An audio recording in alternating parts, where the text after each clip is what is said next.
Growth isn't always linear. It doesn't mean you grow upward. It actually means you gain experiences, knowledge, even if it's uncomfortable.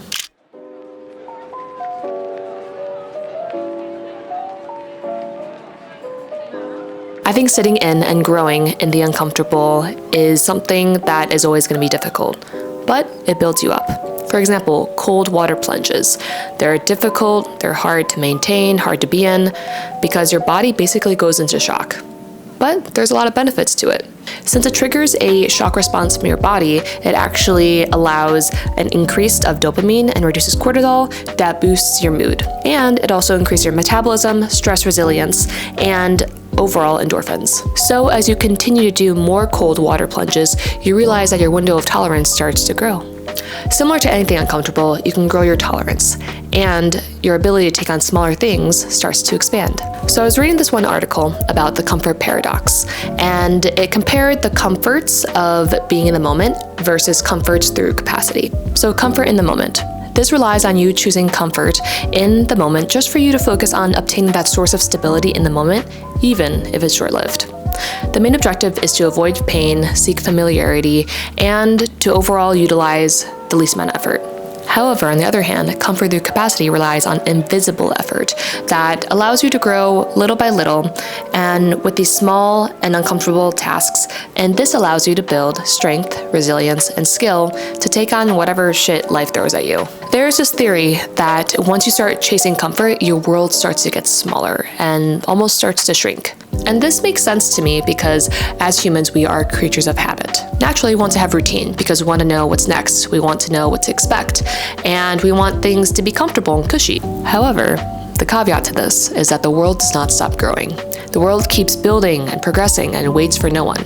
Once we get familiar and comfortable in a space, it's much more easier to stay than leave. And it gets harder for us to go into the unknown or do something unfamiliar. It makes the experience of trying something new more painful or more difficult to consume or do. It makes the experience of trying something new more unfamiliar, difficult, and overall erodes our confidence.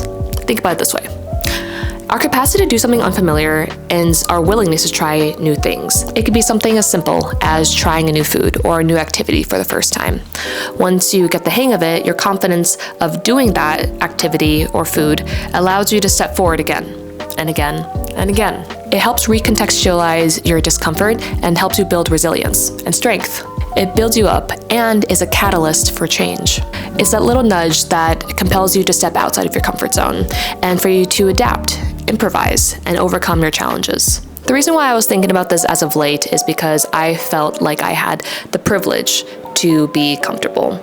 And I realized I was privileged in two different ways. The first way I felt privileged was I had the choice to be uncomfortable. And this basically meant that I had the merit or the ability to stay comfortable in my own little bubble if I wanted to. Nothing was really forcing me to change or go outside of my bubble, so I just kind of had the merit and ability to just exist as I was. And the other privilege I had was the opportunity to grow. And this was me stepping into those uncomfortable spaces and for me to recontextualize the comfort and reframing my own mind. You can validate your own ability to step outside of your comfort zone, like quitting your job and moving on to something new, or even moving to a new city. And with this process, I realized that this is building up for a whole new foundation of security that others may not have. In my life right now, I would say I'm pretty content where I am in life. So pairing into my life as a third person, I think I have a really great job. It's remote, it pays well, my team is great, I have a husband, I live in a nice condo, and just have a great family and surrounded by great friends. But I wanted to challenge myself to do something more and decided to step out of my comfort zone a little bit. So I decided to book a trip to Hawaii, and I decided to go on this trip with some church friends that I just met about a year ago, and I'm pretty excited for this and a little nervous just because of the unknowns. However, I know that I'm pretty confident in myself and my friends that it will go smoothly. I wanted to highlight another lens of being in the uncomfortable because I realized that this new perspective allowed me to pursue the uncomfortable in a different way. So this quote is said by one of the GOATs, Michael Phelps, and it is, "Uncomfortable doesn't mean bad. Uncomfortable simply means that you're doing something you haven't done before. It's something new." I think this is really important because there's not really a guide on what to do or how to succeed. in life or in any activity for that matter. So when you're trying something new, it's going to be unfamiliar. Instead, I think it's all about discovery. Learning about what works or doesn't work for you, throwing shit in the wall and seeing what sticks, or trying again, failing, trying again, failing, rinse and repeat.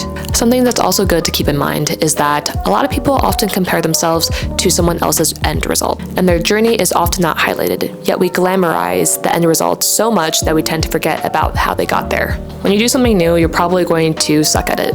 Then you're going to be pretty bad, and then you're going to be pretty okay, and then eventually you're going to get the hang of it.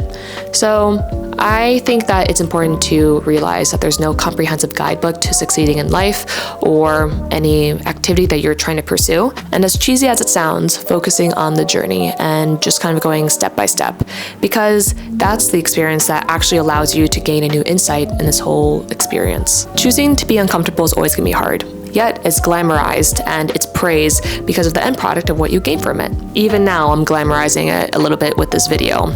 However, I think it's most important that you are pursuing growth and gratitude in this holistic journey. In this space, you're able to find a new version of yourself that motivates you to go harder and prove that your capacity is growing endlessly. And if something comes to mind while you're watching this video, probability is that you should try doing it. And with that, that's the end of this video, and I hope you guys enjoyed today's content. If you have any feedback or comments or even stuff you want to talk about, comment down below. I'll see you guys next week. Bye.